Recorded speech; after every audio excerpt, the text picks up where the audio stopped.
We're going to talk about serverless SQL pools and Azure Synapse Analytics. What I'd like to get through over the course of this hour, which will be pretty packed, is helping you understand what serverless SQL pools are. We're going to show how to load data into a serverless SQL pool, or the paradox of how do I write data if I can't write data, how to query data once I figure out that paradox, and getting a feeling for how much all of this is actually going to cost me. So if you have questions throughout this, please feel free to put them into the chat here. I'll have chat right in front of my face, so we'll see you the whole time. And in the meantime, I do want to talk about what is Azure Synapse Analytics very briefly. And that is Microsoft's platform for modern data warehousing. There are three key components which make up Azure Synapse Analytics. The first key component is dedicated SQL pools. Dedicated SQL pools are originally known as Azure SQL Data Warehouse, and they offer up a massive parallel processing experience for us. What that means is that I can have a job that is running across a large number of distributed machines, all working concurrently on a smaller part of the problem, coming together to give me a full answer. And this, for certain classes of problem, can be significantly faster than a single machine, even if that single machine is really powerful. Specifically, Azure SQL Data Warehouse is tailored to Kimball-style fact-dimensional data warehouses that are pretty large. And usually pretty large starts coming in at least 1 terabyte, preferably 10 to 100 terabytes. Once you start talking about a petabyte, then they get giddy. And you're talking generally about fact tables with billions of rows. If you don't have a warehouse nearly that large, a dedicated SQL pool can still work, but often it's overkill for the job. The other thing I do want to point out quickly about dedicated SQL pools is that they are primarily for answering known business problems. And what I mean by that is, think about the quarterly reports, the monthly reports, the regular reports that go to your shareholders, to government agencies, that go to regulators, that different parts of the company need for finance, accounting, sales, any of these details, anything which is a predictable request is something that can make sense in a dedicated SQL pool. Spark pools are the other side of the coin, and these allow you to spin up an Apache Spark cluster on demand. There are a few use cases for these Spark pools. One of them is if you have a fairly complicated data transformation process, something that you wouldn't do normally in T-SQL, such as working with text, regular expressions, that kind of thing.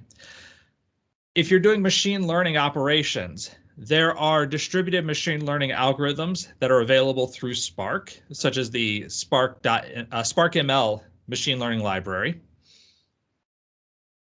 And also, if you're already working with Spark, if you have an on-premises Spark cluster, if you're using HDInsight or one of the other half dozen methods of getting a Spark cluster in a major cloud provider, then Spark pools could be a migration fit so that everything fits under one umbrella. Azure Databricks, obviously also a big player in the Spark space. We're not going to talk about them so much today, and this definitely isn't Spark pools versus Databricks. So questions about that are a little far afield. We are instead going to focus on the third side of the coin, serverless SQL pools. And I want to differentiate them very clearly from dedicated SQL pools because their use cases are quite a bit different. Their requirements, features, and drawbacks are quite a bit different. They are complementary technologies. Serverless SQL pools do not store your data. So you don't create a physical database, insert data into that physical database, and then query that data later, like you would a dedicated SQL pool, like you would SQL Server on premises or Azure SQL database, you don't do that. Instead, the primary method of reading data using serverless SQL pools is by taking data that's in a data lake and exposing it essentially as a table in this serverless SQL pool. They don't require any sort of infrastructure up front. With a dedicated SQL pool, you have to create that pool and you end up paying a certain amount of money per month for a certain DWU scale. So, for example, if I pay for a DWU 6000, I get some amount of capacity, which roughly translates to some number of servers that can work on a problem concurrently. If I bump that to DW 12,000, then I'm going to get some higher scale. So it's roughly a linear increase. But I have to pay a certain amount of money per month just to have this set of servers available to me. With a serverless SQL pool, I'm not paying any money up front. Instead, the pricing model is based off of data processed. $5 US per terabyte per month, roughly. And the term data processed has a special meaning that we'll get back to when we talk about pricing in more detail. Let's talk very briefly about a few good use cases for serverless SQL pools. And the one that I like the most is Spelunking. Ad hoc style of queries. This is in direct contrast to what I was talking about with dedicated SQL pools, where with a dedicated SQL pool, you think of structure and focus. I have these quarterly reports that need to run, and therefore I need the data elements to fill those quarterly reports. I'm going to make those available for users. Now, you can have some level of ad hoc queryability within a data warehouse, and a good data warehouse has as much of that as you can get. But a serverless SQL pool is built around the notion of, I'm not sure exactly what I need yet. So let me dig in here and find out. Let me learn what it is I need. And then perhaps I can put that into the regular data warehouse, that dedicated SQL pool. Or if it turns out that we only query this warehouse for those quarterly reports, that's about it, we might virtualize a data warehouse, creating a logical data warehouse in which the data doesn't live in a single place. It still lives in the disparate locations. Maybe a lot of it lives in a data lake, but there may also be some stuff in, for example, Cosmos DB. And I can expose that information as views in my serverless SQL pool and query those views as though it were just another database. If I'm doing fairly simple data transformations, the kinds of things that I would do using T-SQL, or if I'm changing file formats, maybe I have delimited text data that I want to take and shape and turn into Parquet files, I can do that very easily using a serverless SQL pool. So let's look at how we create one of these things. When you create an Azure Synapse Analytics workspace, it will give you a built-in serverless SQL pool. If you try to create a new SQL pool, it will only allow you to create dedicated SQL pools. It will not allow you to create a second serverless SQL pool. So you only get the one. If you try to delete your serverless SQL pool, you will not be able to. So you can only have the one, and you cannot not have the one. But that's okay, because if you don't use it, you don't get charged for it. So this isn't like a dedicated SQL pool where as soon as you spin this thing up, you're paying, and you're going to keep paying a monthly charge. For a serverless SQL pool, if you don't use it, you don't pay for it. You could have 100 views. You could have a lot of work that you've done in the past, but you're not paying for anything else. You're not actually paying for storage of data, for example, because you're not really storing any data here. With that in mind, let's talk about how we might query one of these serverless SQL pools. And for our scenario, I wanted to give us something we were striving toward, and we are working for the Martian Agricultural Data Collection and Ownership Committee. We are working on the colonization of Mars. It is the year 2120. Life is going pretty well. And what we want to do is take sensor data from approximately 9,000 plots of land across several Martian cities and try to understand and analyze some of that data.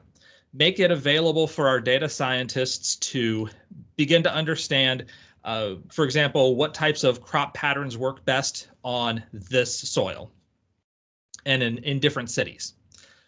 We've decided to use Azure Synapse Analytics serverless SQL pools to make some of this data available and give the data scientists something they can start to work with. We're going to use T-SQL for all of the work in here because that's what a serverless SQL pool supports. Except it's not really the full T-SQL space, in part because serverless SQL pools are almost entirely read-only. So I don't have the ability to insert, update, delete, merge data. Those data modification statements don't really make sense for our tables because they're not editable, they're not writable. So how do we write data if we can't write data? And that's the paradox. The easiest way is that we are going to load it from Data Lake Storage Gen 2. Each Azure Synapse Analytics workspace is going to be associated with a storage account. Either you've already created your storage account at some point in the past and can use that one, or when you create your workspace, it will create a storage account for you and you can use that. Here I've got a BDA Data Lake storage account, and inside there I've got a few containers, including one called Synapse that I'm going to use for my serverless SQL pool. To query data, one of the easiest methods is to use the open row set command, which is very well supported in serverless SQL pools.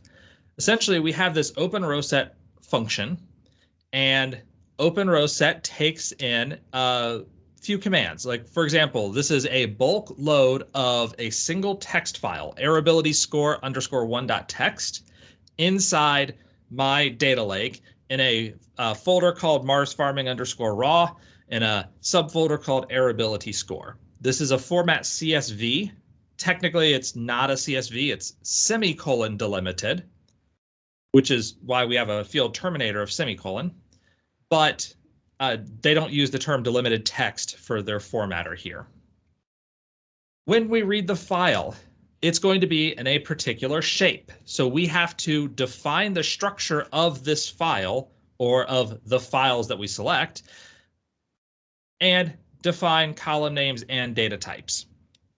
And then I reference that as errability, and now it is a virtual table, errability, that I can use to work with other tables. Open row set supports a few different data types.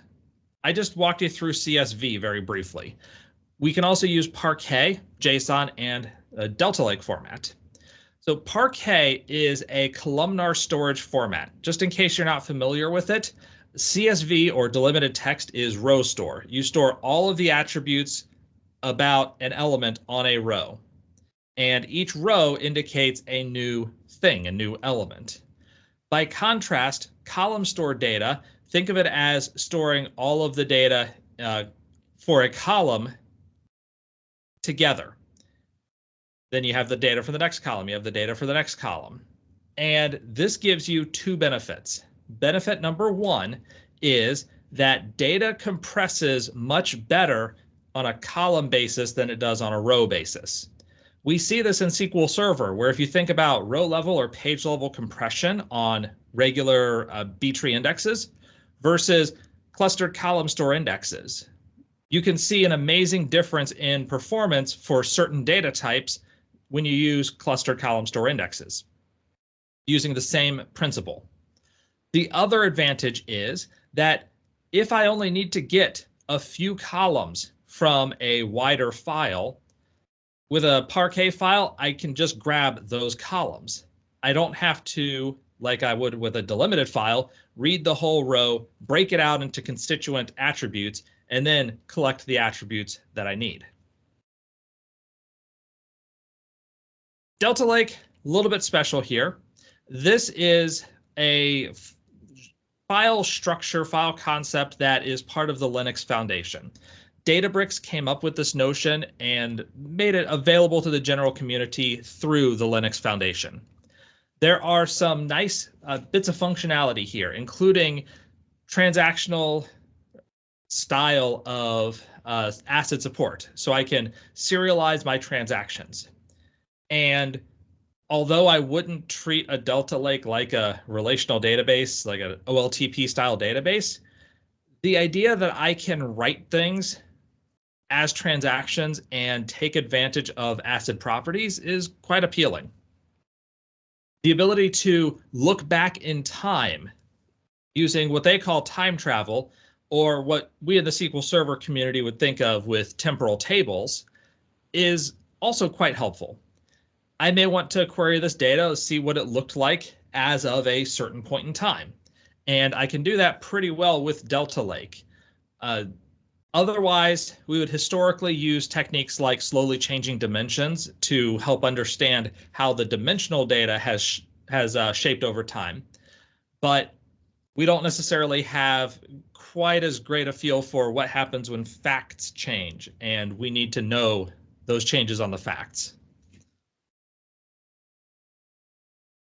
Delta Lake also supports things like insert, update, merge, and delete through Spark SQL. Serverless SQL pools don't allow us to insert, update, merge, and delete, but they will allow us to read structures that have been created via Delta Lake. So let's take a brief glance at what we're looking at here in our serverless SQL pools. So here I am in the Azure Synapse Analytics workspace, and I want to point out that there is a database called Mars Farming. If I didn't have one, I could create a new database right here. And I could specify that this is a serverless database, or if I have a dedicated SQL pool, I could make it a dedicated database, but I actually don't have a dedicated SQL pool here. Don't need it where I'm going. So we have our database. We have the develop tab here, and I've got a whole bunch of scripts that we're going to go through today. First script we've already seen in concept, and that is to get the top 10 records from Errorability Score 1. And to give you an idea of what this data looks like, here in my Synapse container, I have raw data, and then I have some curated data. The raw data is broken out by measure. And these are the different measures from IoT devices. So Errorability score, carbon dioxide, and nitrogen and oxygen levels, the soil pH, the ground temperature, and a score that represents how much water there is in the soil.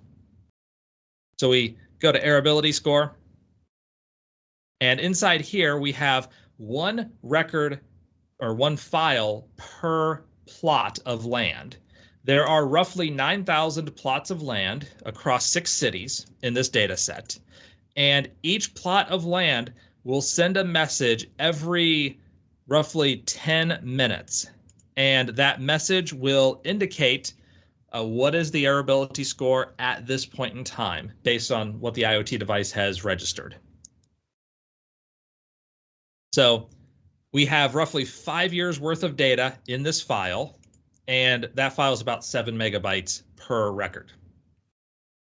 I then converted it into something that I think is a little easier to use in a data lake world. And so here's my curated data set where for each one of these measures, we've broken this data out so that instead of looking by plot, we look by year and month.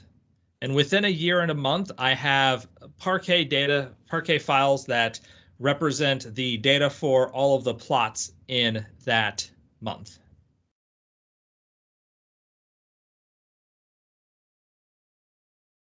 Here is the nicer shape of that data. So we can see plot one, arability score has remained the same over this point in time, but that's only a couple of hours.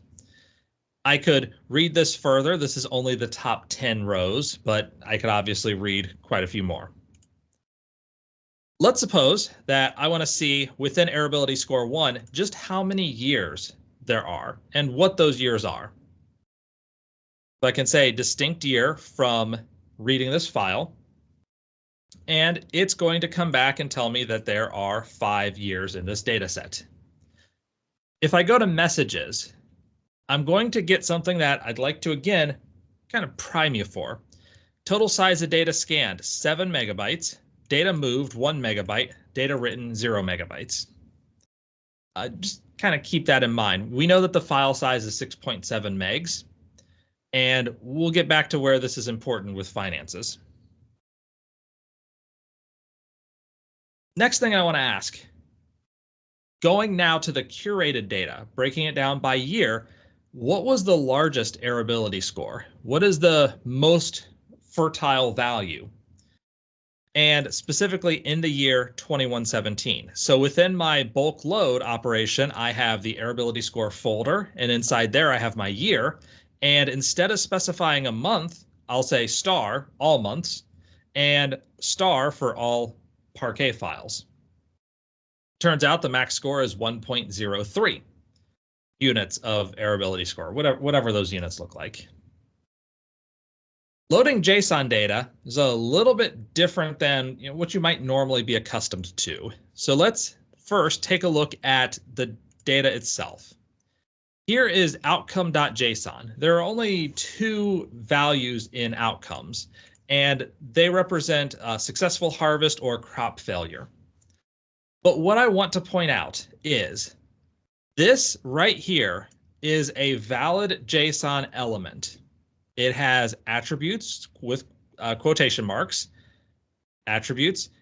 Each attribute has a value, which is a valid JSON data type. So here I have a numeric value, here I have a string value.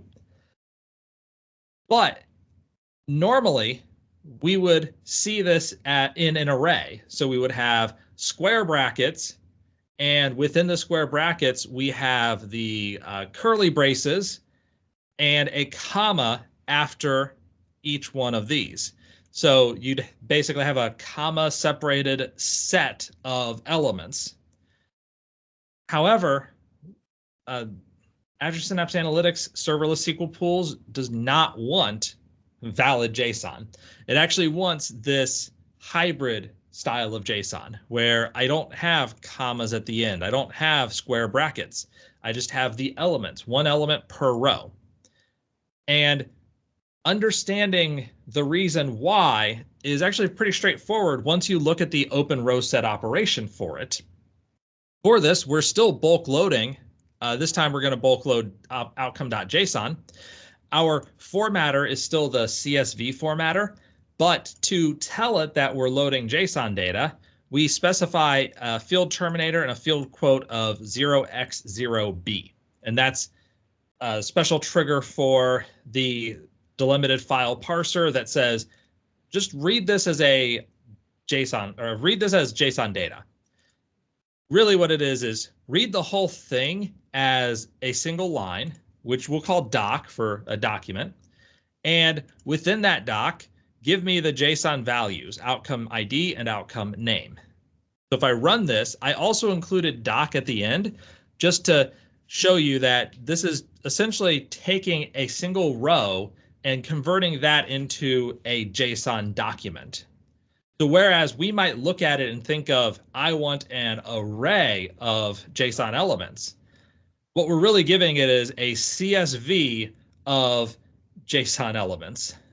So a bit weird to think about, but as we talk through it, hopefully that made sense to you. So we have successful harvest and crop failure. Those are now attributes, they're columns in a table. And we can do the same thing with a slightly more complicated JSON file, which shows the individual plots. So plot.json, and I have the plot ID, the owner, the city, and the size in acres. Now, I could also show you the owners, who these people are, but what we get is, here's a file that includes how big that plot is in terms of acres. Everybody here gets roughly 40 acres and 1 space mule.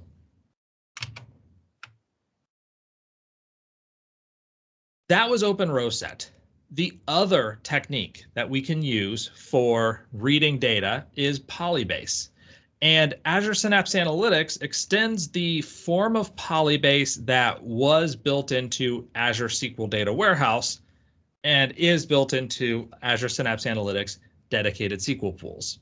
So this allows you to virtualize data primarily from Azure Data Lake Storage and also Azure Cosmos DB.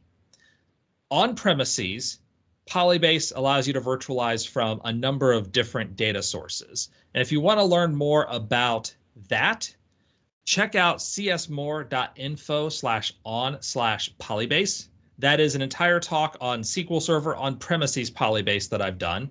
And if you want to go really deep into it, there's a book I've written called Polybase Revealed that will let you have a lot of fun with Polybase. But for this talk, all we really need to know is that there are 3 sorts of external objects. The first sort is the external data source. This is going to tell the serverless SQL pool where that data really lives, because it doesn't live in the serverless SQL pool. It lives on the external data source. Then I'm going to show you an example of an external data source. So here is create external data source for Data Lake, and it's going to be this folder somewhere. So here is my BDA Data Lake, for example, /synapse, the container, /Mars Farming curated. And I need to provide a credential. How are you going to access that folder? Well, unless I've left it public for everybody, which hopefully for most companies, most data is not public for everybody, you'll need some sort of credential to get in to read that data. And to connect that credential with your serverless SQL pool, you'll create a database scoped credential, which I called here SAS token write. The identity here is a shared access signature, or SAS token, and the secret is the token itself. Incidentally, this way of creating a database scoped credential off of a SAS token does not work in SQL Server on premises as of 2019. I wish it did. It'd make life a lot easier. But this is specific to dedicated SQL pools and serverless SQL pools. So unfortunately, if you're living on premises, this helpful mechanism isn't going to work for you. So the next external tool, the external object, is a file format. What is the data stored in? What kind of file format is it stored in? And we support here primarily delimited files and Parquet. So if I want to create a delimited file format, I would say create external file format. The format type is delimited text. So unlike Open Row Set, which has a CSV parser, this is just saying delimited text, because your field terminator, your delimiter, could be a comma, like a CSV, but it could be a semicolon, like I showed you. It could be a pipe, a tilde, an exclamation point, whatever you need it to be. And you have a couple of settings that you can specify, but the biggest one is field terminator. For Parquet file format, you'll say format type is Parquet, and the only other attribute that you get is data compression. And there are 2 formats for data compression in Parquet. One of them is a little bit faster. One of them compresses a little bit better. I mean, that's basically your trade-off. The final object, external tables. An external table says this is the shape of my data. So the structure of the external resource. We are going to require structured data. This is not Hadoop or Spark, where I can read data in that's fairly unstructured and process it as I read. This is SQL Server, or a variant thereof, where I live in structure. So how do we create that structure? Well, we create an external table and we define our attribute names and their data types. One interesting thing with serverless SQL pools in particular is that if I specify plot ID int null, I will actually get an error that says, hey, these can't be, you can't use null. Then you say, oh, okay, plot ID int not null. And then it says, oh, no, you can't use not null either. So you actually aren't allowed to specify null or not null. The engine behind the scenes essentially makes everything nullable because you're reading from files that may not have the data there. So you don't specify null or not null when creating an external table in a serverless SQL pool. Inside here, we're going to specify a location. Within the errorability score folder, show me the data in January of 2120. The data source, which is that Mars Farming curated, which we accessed using the SAS token, and the file format will be a Parquet file format. So now I can query dbo.errability_ext_212001 as though it were a regular table in my serverless SQL pool. So I showed you Open Row Set. I've talked about Polybase. You can combine these two in order to perform a write operation. The way that you can do this is create external table as select, or CTAS. This is a feature that is available, again, in Azure Synapse Analytics, not on premises. How I wish it were available on-prem. But what it will allow you to do is create an external table based off of the results of a select operation. So let's see this in action. We have create external table, and it'll be errability 211601. I'm going to specify where that new folder will be. So there can't be data in here already, otherwise I'll get an error. On this data source in this file format, the data that will populate that folder will come from a select query. In this case, my select query will use Open Row Set to read data from all of the errability score text files. They're semicolon delimited. And we're using a semicolon parser, and we're grabbing basically everything. There's no header row. We're going to show the shape of each of these files. They're all shaped as plot ID as an integer, report date time as a datetime2, and errability score as a decimal. And because this is a select query, I am allowed to use a where clause. So where the year of report date time is 2116 and month of report date time is 1.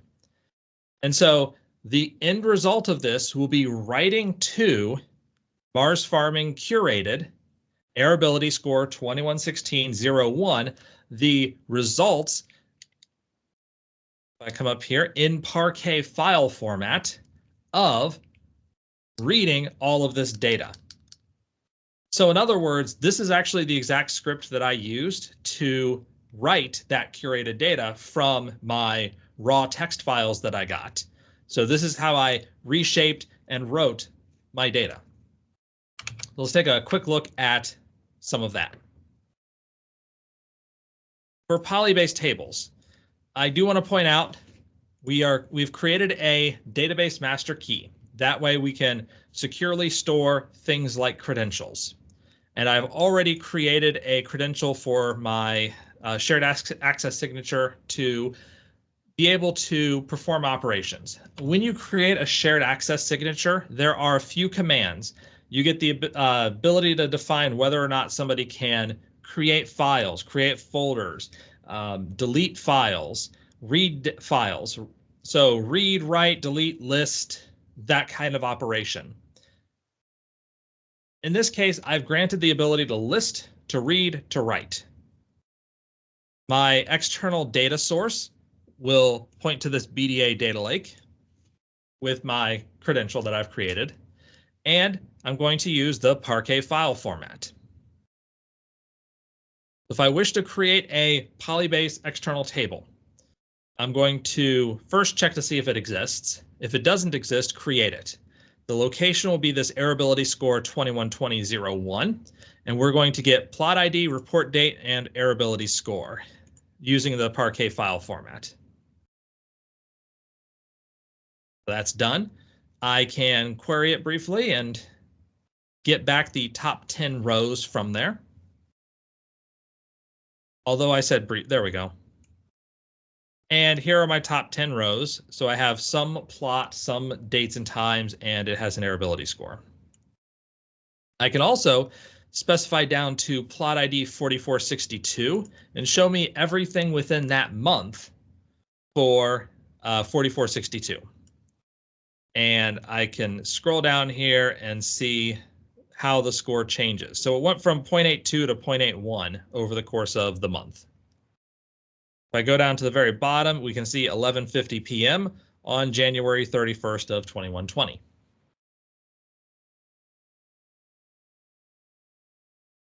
When it comes to creating using CTAS, here's the example that we talked through. I'm not going to run it because it actually takes several minutes to run for each month. So won't have time to walk through that. But if you're curious, I included the exact load scripts that I used, where I generated a dynamic SQL and had a while loop essentially saying for each month, go and execute this SQL statement to load the data for that year and month. It's not the most elegant solution, but it did get the job done.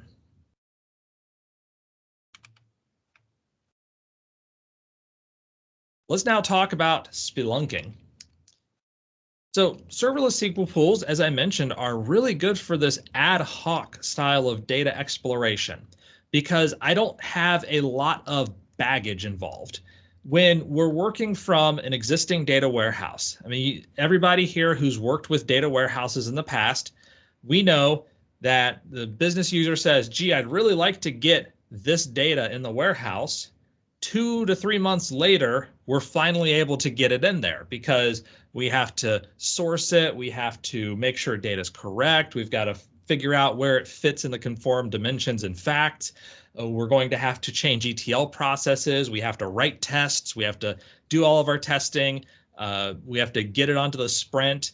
And just all of that work takes literally months to add a new thing. And one of the first things that probably all of us ask when someone says, I'd really like this to be in the warehouse is basically, how are you going to use it? With the implication of, are you going to use it? Because if it's just for edification, if it's just, I think this might be useful, we look at it and say, oh, that's a lot of hours for I think it might be useful. This is where serverless SQL pools can really shine because I think it might be useful. It's actually pretty easy. Great, let's go look at it. Let's spend a couple hours diving into the data and we'll find out, is it useful? And if it's useful for this one-off query, that's good. Here's your information and we move on with life. If it's good, so good that they say, oh wow, I really want this every week or every month, then that ticket to add it to the data warehouse, it doesn't take less time, but at least we can do it with confidence that, yeah, this is what they want. One of the ways that we can really work with data in the serverless SQL pool is with file path searches. A file path search essentially says, when I'm in here, right now I don't have anything special. I just say, go read a file. So that's what we would say is the normal case. Read this file, give me the results. But I can change that bulk operation just a little bit and get nice results. So for example, errorability score /star, give me all files in that folder. Errability score _star. So everything that starts with the term errorability score underscore and ends in .text. I don't care what's in between. Or maybe I want all of the files that are associated with errorability score underscore one dot whatever. That might be useful if we started out in .txt and then halfway through they switched to .csv, something like that. Going further, there is a function called file name that we can use. There's another function called file path, which is even more interesting to me. So here I've got a bulk operation that loads all Parquet files in January of 2120. Then in my select clause, I specify errorability.filename because errorability is the name of the virtual table. And that errorability.filename gives me back the actual file name. Count number of rows, group it by file name, and I get back a result that looks a bit like this. So I have the file name itself and the number of rows in that file. But we can do a bit more than just file names. We can also include file path specifics. In this scenario, I'm getting year, month, file name. And in my select clause, I can use file path and specify a parameter. So the first element of file path is the year. That's the first asterisk. The second is the month. So our second asterisk. And then I get the count of rows. Group it by year, month. And this is going to give me year, month, and number of rows in that month. So with just a couple of uses of this function, we've got a lot of interesting context that we can use with this file path. Even better, I can use the where clause to filter data. So I could say where errorability.filename is like C something. So it begins with the letter C. And here are the months and the counts which have files that begin with the letter C. So it is the sum of rows in files that begin with the letter C aggregated by year and month. And that shows me that I have 4 months that happen to have files that start with the letter C. If I want to take this data and send it out someplace, the export results option will let me send it out as CSV, as JSON, or as XML. And if I want to analyze this data, there is a chart option. It gives you a fairly rudimentary set of charting options, similar to what you get in Azure Data Studio without the Sand Dance extension. Let's take a brief look at those concepts. File path. Here I have file name, errorability.filename, and the count of rows from all of my errorability scores of January of 2120. If I run that just like in our demo, we'll see that we get back a bunch of different rows that have roughly 1 million or so records. This only took 1 second. The serverless SQL pool did not need to read through all of the rows and find out how long are these files. This is because Parquet files contain metadata. The Parquet metadata includes the names of columns, the types of columns, the numbers of rows. So this metadata was the only thing we needed to parse. And I can tell because if I go to messages, it says that it scanned 3 megabytes of data over the course of an entire month's worth of files. So it was only reading essentially the headers of these Parquet files in order to get this relevant information. File name is metadata, number of rows is collected in that metadata. And that's why this query came back so quickly. Same thing here where I have number of rows and I have file name, year, and month. This query is going to come back in just a few seconds as well.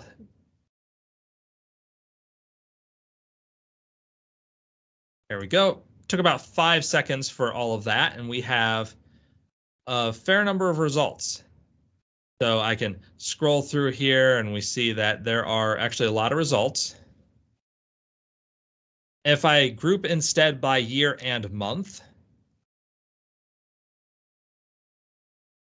So ditch the file name.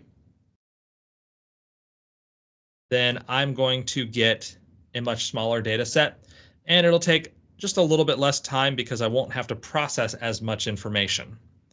So year, month, number of rows. If I want to filter on specific file names, here's my where clause. Errorability.filename is like C. And just like before, again, I can run this. It takes 4 seconds or so and gives me back the records that I'm expecting. For visualization, I want to show off something that I haven't really talked about yet, because so far I've really focused on showing you how to read data from a virtual table. But what happens when we need to join virtual tables together? You can certainly do that. And even if you're using open row set, one of the easier ways to do this is chaining together common table expressions. So here is a common table expression for plots that is information on each plot. It's exactly the same JSON query we saw earlier. And we're going to chain it with this O2 level. So average oxygen level by plot ID for all of my Parquet data, all of my oxygen data. And then I'll get the city and the average O2 level. The idea here is we're trying to figure out, based on our terraforming activities, if all of the cities have roughly the same oxygen level. There's a happy scope for humans like to breathe somewhere around 19 to 20% oxygen. And we want to make sure that all of our cities are in that range. Otherwise, it may be tough for humans to breathe. So we can see that, yep, they all look like they're in about the same range. If I select chart, I get a really unhelpful line chart because the charting engine doesn't realize what this data really represents. And so it just gives you something, but we're smarter than that. We're going to make this a bar chart, and we're going to use city as the category and average O2 level as the column. So we can see that our highest O2 level is about 20.8%. Our lowest is about 19.9%. Both of these are well within the norm for what humans would want to breathe. So looks like our cities are doing okay on the whole.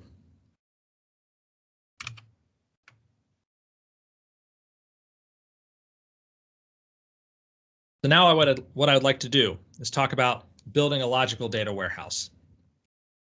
Our historical focus on data warehousing has been these big physical data warehouses on premises or using data warehousing products, Azure SQL Data Warehouse, Redshift, things like that. We can create logical or virtual data warehouses from separate systems and query them when it makes sense to do this. When we don't want the overhead of building out that data warehouse because it may just be a one-time query, for example. One approach to this that Databricks has come up with is the data lakehouse. And the idea here is essentially a combination of data warehouse and data lake in one managed area.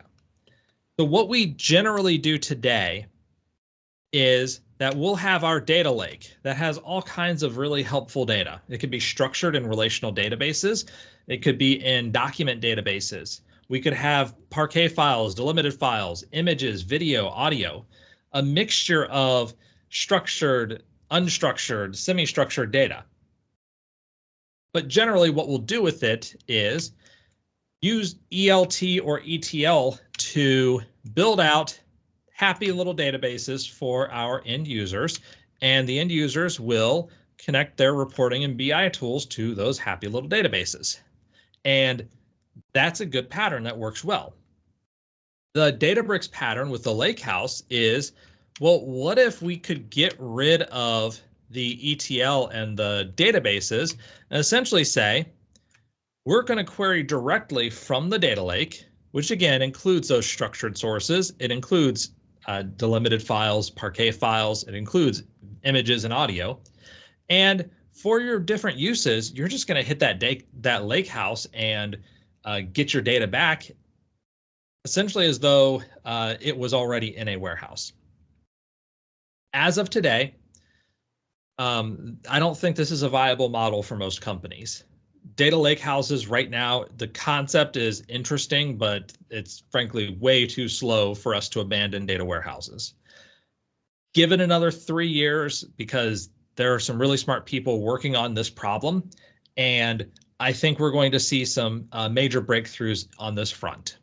But today, I would not start abandoning data warehouses. Similarly, Azure Synapse Analytics serverless SQL pools they're not really data lakehouses. It's not the same thing, but it is a kind of analogous concept. There are some similarities in approach to where we're not really building out a real warehouse. We're not building out a real system. We don't really have ETL processes to load this thing. We just read the underlying data lake data as a virtualized table. And the same thing in general applies. I wouldn't necessarily throw away your physical data warehouse. I would instead look at this as an opportunity for what can I do for embracing faster access to data where we're not quite sure how useful it is. So here I've got some different views, like the errorability score view is coming from all of my errorability score files in Parquet format. I have the columns, plot ID, report date time, and errorability score. I include the file path for year and the file path for month. So I can run this view, and I do the same thing for all of these different tables, and including this JSON data set. Then I can query this data. So for example, select top 5 star from water score, and I can see my water scores. So that's pretty helpful. If I look at the database itself, if I select views, this just looks like regular views in a SQL server, and I can query that data as though it were actually there. In fact, let's say I wanted to figure out what a plot looked like, all of the plots on Mars, what they looked like at a particular date and time.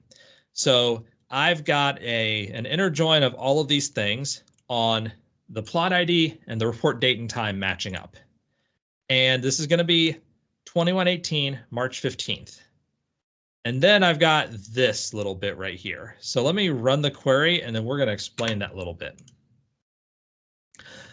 I specify year and month for each one of those data lake folders. And the reason is that without this information, we would scan the entire folder for errorability score, the entire folder for water score, or for temperature. With these filters on year and month, on those file parts, I'm able to indicate to the engine that, you know what, all you need to do is focus on this folder. You don't need to look at any of the other folders. Leave those alone, don't scan them, and that way you'll make the query a lot faster and also a lot cheaper. This only took 17 seconds. It would be nowhere near finished if I did not include these filters. So this is something you may want to think about if you do look at this as a logical data warehouse. You'll want to be vigilant about specifying in as much detail as you can the limitations, the filters on what kind of data you want to bring back.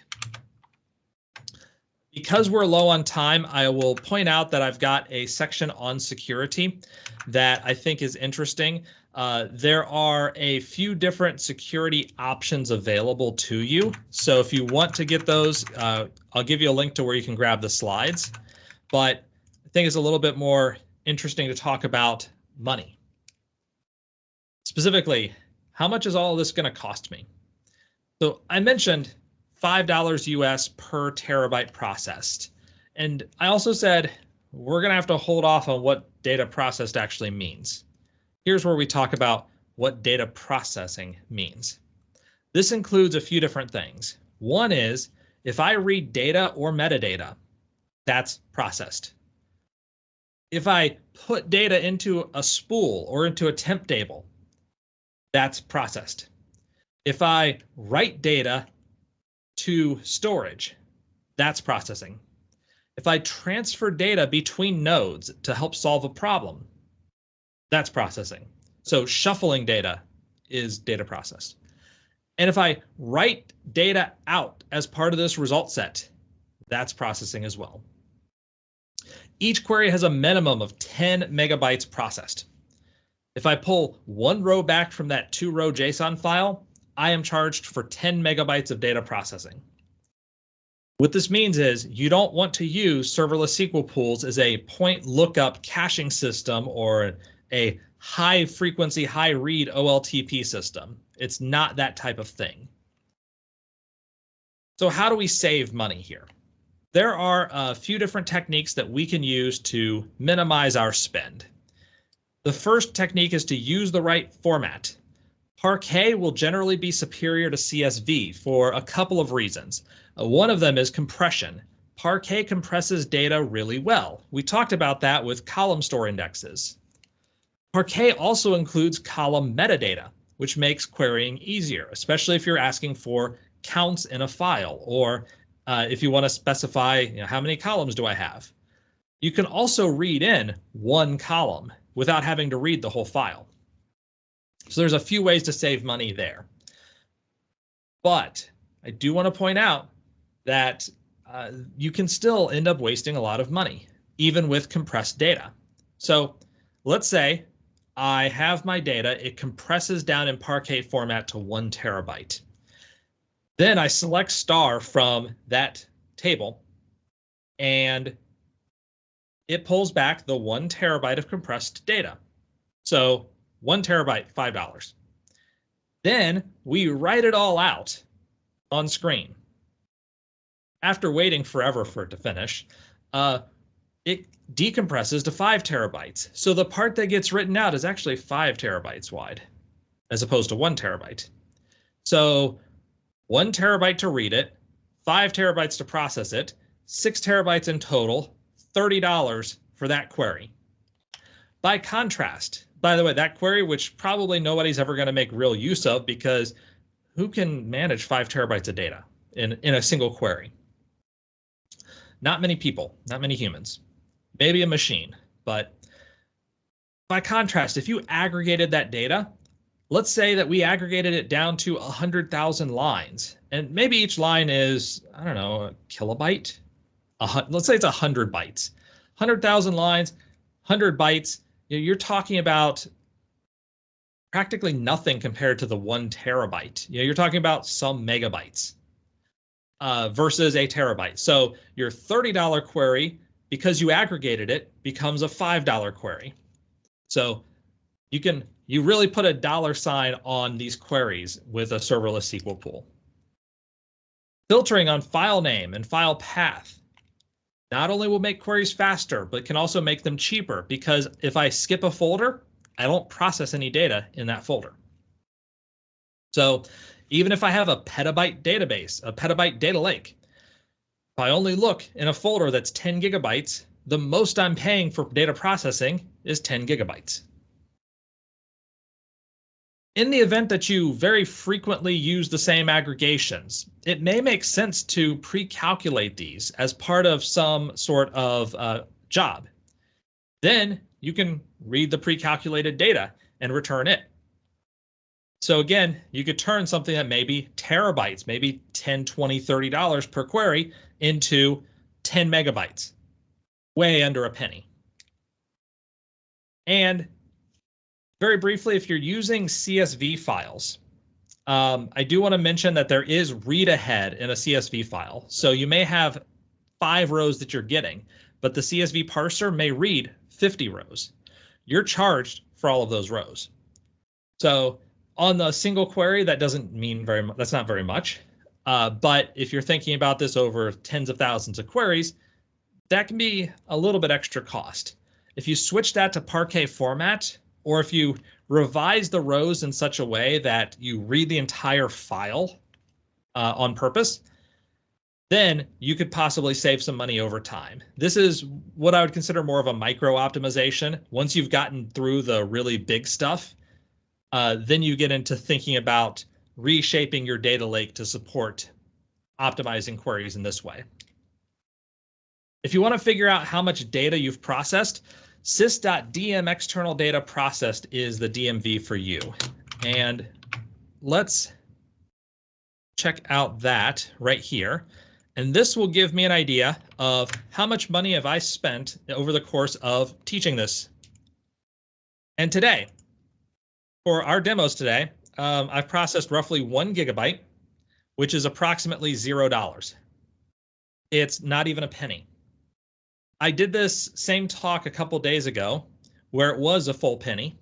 And over the course of the month, I have spent 5 cents preparing all of this for everyone. So this is not exactly going to be the biggest part of my budget. And that's one of the things that I like about the serverless SQL pool. It's just there. I can pick it up. I can run it. The processing, as long as I realize the types of queries I'm running and what I'm doing with it, that doesn't necessarily get out of control very easily. But as always, the better you are at writing queries, the better off you're going to be. And each query has a $sign associated with it. It's got a price tag. So this has been a look at serverless SQL pools in Azure Synapse Analytics. And it is in the SQL Server family, but this is not the same thing as on-prem SQL Server. So please understand that as you go in and learn about this. If you want to grab the slides, grab the demos, get links to additional resources, that's all at csmore.info/on/serverless. If you have any questions at all afterwards, please do feel free to reach out to me using email address or hit me up on Twitter. And with that, I want to say thank you, everybody.